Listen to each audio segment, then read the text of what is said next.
60 seconds. How would you feel if your sole claim to fame came at the age of 18 months because you had a bad case of diaper rash? Right, okay. Yeah, I know. You want to play, but we have to conduct some business. Playing alone, huh? Well, who says you can't have fun by yourself? Another thing, are you looking for a... Oh, boy. 30 seconds. You have the letter B as your buzzer. That's B as in Bridges of Madison County. And they're like, 20 seconds. I don't care whose bagpipe it is. That is a flammable item. because it's... Ooh, 20 seconds. All right, listen, this is easy as pie. It's pie the food, not the number. Question comes on the screen. You think you know the answer, you buzz in. You pick one of the choices on the screen. All right? 10 seconds. Good 9, luck. 8, 7. All right, Six, we're going. Lose the desktop. 4. Let's go to 3. Acquaintances, Thursday nights, followed by Caroline in Prison.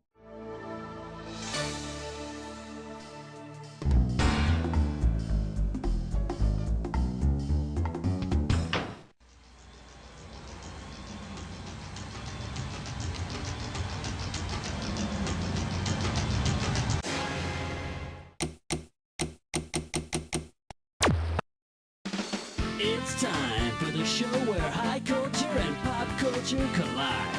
Hello, my name is Schmitty. This is You Don't Know Jack TV. If you would like a written transcript of today's show, just keep a pencil handy. Okay, now you're playing by yourself this time. All right, make the most of what you got. That's what I always say. All right, here we go.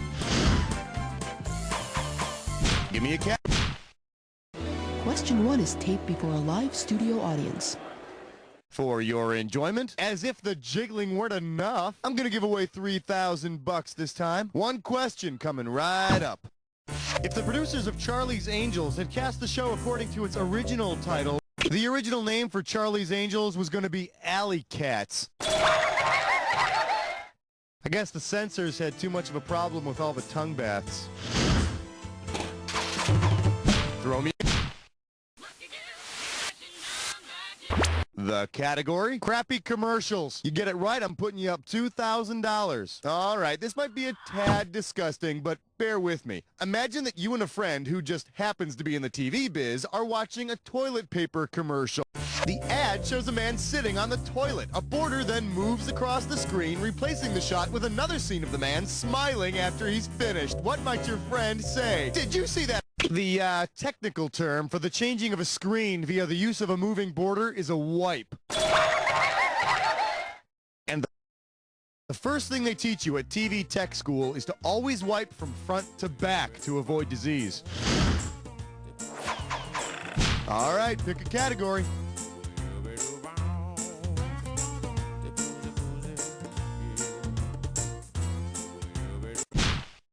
This is question 3. The category is make some biscuits, sir. Yes, sir. $1,000 at stake on this one. Okay, free your mind. If Colonel Sanders started soliciting secret recipes from other famous colonels, which of these TV military men would not be asked for input? Clink from Hogan's Heroes, Pappy from Baba Black Sheep, Hannibal from the A-Team, or Potter from MASH? Pappy from Baba Black Sheep is a major. Colonel Sanders would have to get the special recipe from Colonel Lard. And I'll give you one guess what the secret ingredient is. Category. Hey. I believe this one is called I've Seen the Future of Dating. How does $2,000 sound? Get the wax out of your ears. It's question time. Say Maya from Space 1999 goes on the dating game to find a boyfriend. Considering their common unique ability, which bachelor should Maya pick? Bachelor number 1. See, and then you wonder why I don't bring my friends over. You want to see what the smart money says? Both Maya from Space 1999 and Jonathan Chase from Manimal can change into animals. So after their date, when they tell you they were running like crazed weasels, it's probably true. Time to pick a... All right, flesh, butt, spits, I'm poor. It is time for TV sexes. Your gibberish category for today is those wacky veterans. $5,000 sounds like a good place to start off this gibberish question. All right, listen up. Every second and a half, some of that cash is going to disappear. So if you want to win big, you got to move quick. All right, tell me, what famous line does this rhyme with? Vets prepare full-out scare.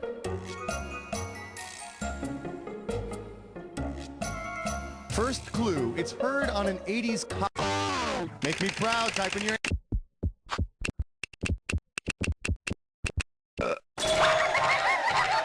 You know, that's the exact same thing my mom used to say to me when I started dating. That and something about her being too young to be a grandmother. I don't know, I never listened. All right, I need a category.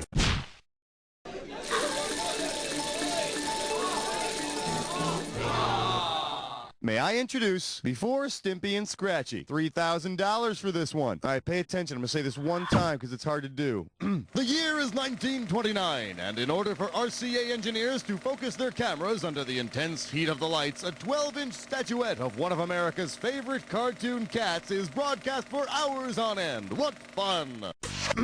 Okay, now, considering the cartoon cat that was used as TV's first test pattern, what might you hear kids say after watching? The cat with the magical bag of tricks is Felix the cat. Man, Felix is without his bag of tricks. He's as stiff as a statue of an eternity, and the professor in Rock Bottom still can't catch him. Now that's a cat! Throw me a category. Order. Don't shoot. Got him ordered. Tonight, savory. I love you, question 7. Today's specialties include top 10 ways to get there from here. I got $2,000, says you don't know this one. Alrighty, the next question comes straight to us from our home office in Chicago, Illinois. Let's see if you can complete the following David Letterman sequence. Oneonta, New York, blank, blank, Wahoo, Nebraska. What towns complete the sequence? Boise, Idaho, and Dover, Delaware. Rapid City, South. Dave's last NBC home office was Oneonta, New York, and his first 3 CBS home offices were, in order, Sioux City, Grand Rapids, and Wahoo, Nebraska. Wahoo, Nebraska. Kind of like saying, yippee, Wyoming, isn't it? Give me a category.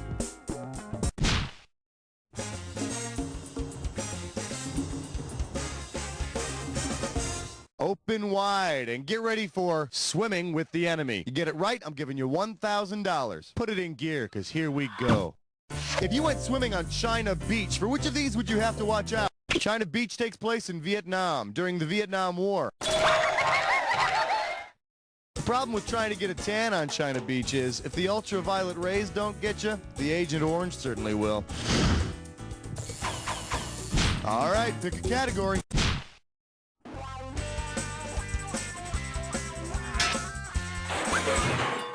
This one's called Morning, Noon, and Ted Night. We're playing for $3,000 this time. Forward march. Too Close for Comfort is set in a cool house in San Francisco. According to the show, if the house were still being used as it was originally, what would be a better name for the series? Too Close for Convicts. Zoo Close for Comfort. In the show Too Close for Comfort, the house the Rushes live in was originally a whorehouse. Hey, Dad, you want to see a trick? Time to pick a category.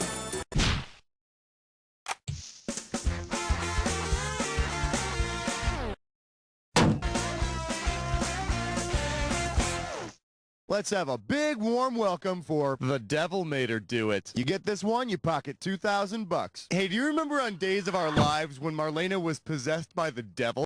If the character of Marlena from Days of Our Lives had had the superpowers of another character the actress played, what might she have used to fend off Satan? A golden lasso of rosary beads, zephyr winds that blow on high holy days, an electro-powered Deirdre Hall not only played a possessed Marlena on Days, but Saturday morning's Electra Woman, too.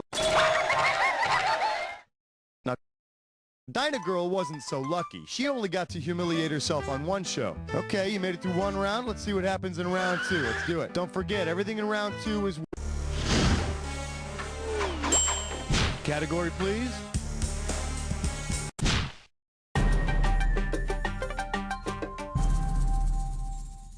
Let's see what we got going. Save it, spend it, or sag it. 4K coming your way for a right answer. Okay, imagine that you made it to the voting round on America's Funniest Home Videos. If your video of getting hit in the privates by a bowling ball finishes behind a video of a goat nuzzling a man's privates, what might you do with your second place prize? On the TV show, Bob Saget awards $10,000 to the first place winner, $3,000 to the second place, and $2,000 to the third. And I hope you were listening carefully, because that'll be the only time you hear the phrases Bob Saget, TV, and awards in the same sentence.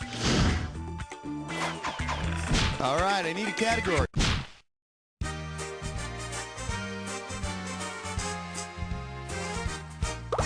Here we have, hey, it's a peeled couch potato. I'll give you 4,000 clams for this bad boy. Pencils ready. Let's do it.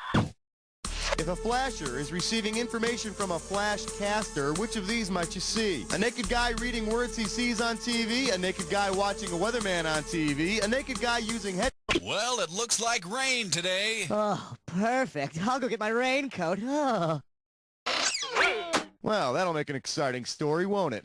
You know when you get those urgent messages that run across the bottom of your TV screen? That's your flashcaster working right there. Not to be confused with a naked person running across the bottom of your screen. That's just weird.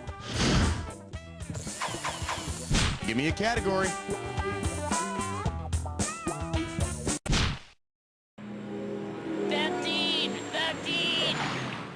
This category is known as Rollin' on the Rivera. You get it right, you get 2K. Heads up, here it comes. In 1986, Geraldo Rivera hosted a TV special entitled The Mystery of Al Capone. Well, although it was the highest-rated syndicated TV program in history, Geraldo's night of busting down Capone's walls turned out to be just that, a bust. Yeah, but I gotta confess, just being able to use the words Geraldo and bust in the same sentence gets me all hot and anxious. Take me. Throw me a category. The kookiest digits you've ever seen. Together they're 14. Shake hands with, it would have to be on a premium channel. One right answer and you got $6,000 coming at you. Ready? Catch this. If there were an Alien Nation spin-off that focused on the newcomers' reproductive practices, what would it be called? Father Knows Breast. In the third trimester, those disgusting freaks in Alien Nation actually transfer their babies from mama's belly to daddy's. Just think, all those beer-bellied scumbags you see walking around the street might actually be carrying otherworldly cargo. Let that be a lesson to you. All right, pick a category. Well, I hope you're all rested up, because you're about to take on a Dis or Dat. And this Dis or Dat questions category is, ladies and gentlemen, the Solid Gold Psychics. Heads up, I'm going to read off 7. Well, someone's done this before. Here's your 30 seconds. Let the games begin. Andy Gibbs, Psychic Friend, Solid Gold host. Rick Dees. Dionne Warwick. LaToya Jackson. Esther Roll. Sherman Hemsley. One more. Jacqueline Stallone. That does it. You only got 3 right, my friend. That's not very pretty. Hey, don't look at me. You're the one who pushed the button. Let's move. Category, please.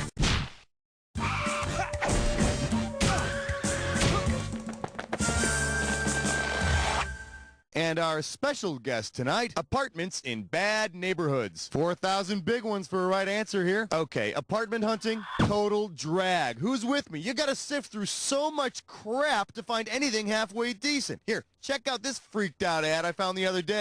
Tired of living in the sunlit world of what you believe to be reality? Need something unseen by most? Come check out our Underworld, a place just as real, but not as bright. That's the opening sequence to Tales from the Dark Side.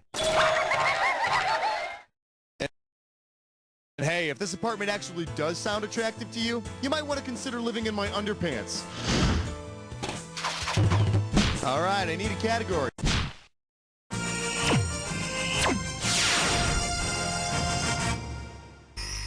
We're calling this one After MASH, but before After MASH. You want $6,000? Give me your right answer. Eyes forward, we're going.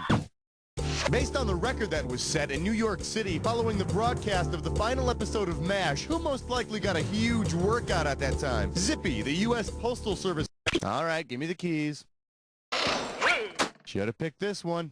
Immediately following the final episode of MASH, a record number of New Yorkers took a potty break and flushed their toilets. I guess everyone wanted to give a personal salute to their own Colonel Potter, if you know what I mean. Time to pick a cat.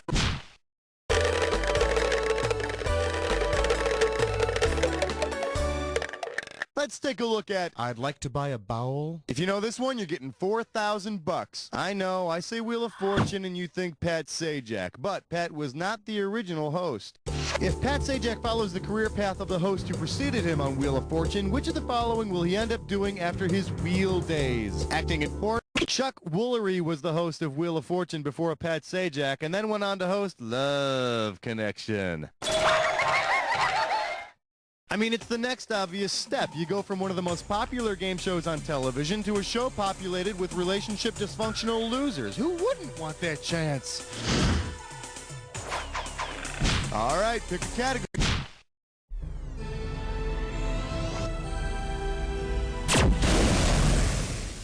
Coming at you, you don't know Jack Kevorkian. $2,000 for a correct answer. Yo, check it out. Based on the name of the theme song, which of the following TV tunes would Dr. Jack Kevorkian most likely whistle while he works? Dr. Kevorkian would be whistling the theme to MASH, which is called Suicide is Painless. Oh, Dr. Kevorkian, the suicide may be painless, but your whistling is driving me crazy. Give me a category.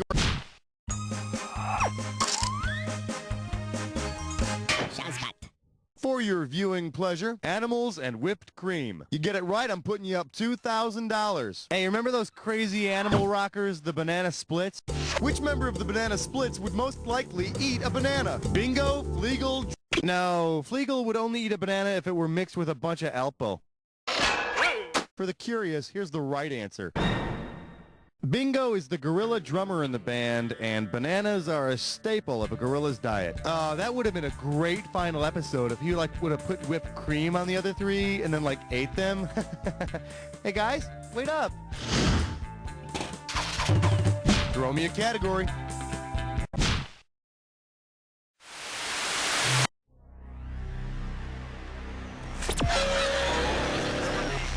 Oh, you already know the attack. Well, don't let me stand in your way. I'm sure you'll have a lot to talk about. Can I ask a personal question? Not that there's anything I'd like to know about you. Just thought I'd ask. See ya.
My friend, like I always say, it doesn't matter whether you win or lose as long as you get to play with yourself. Now get the hell away from the computer, will you? Because you don't know Jack!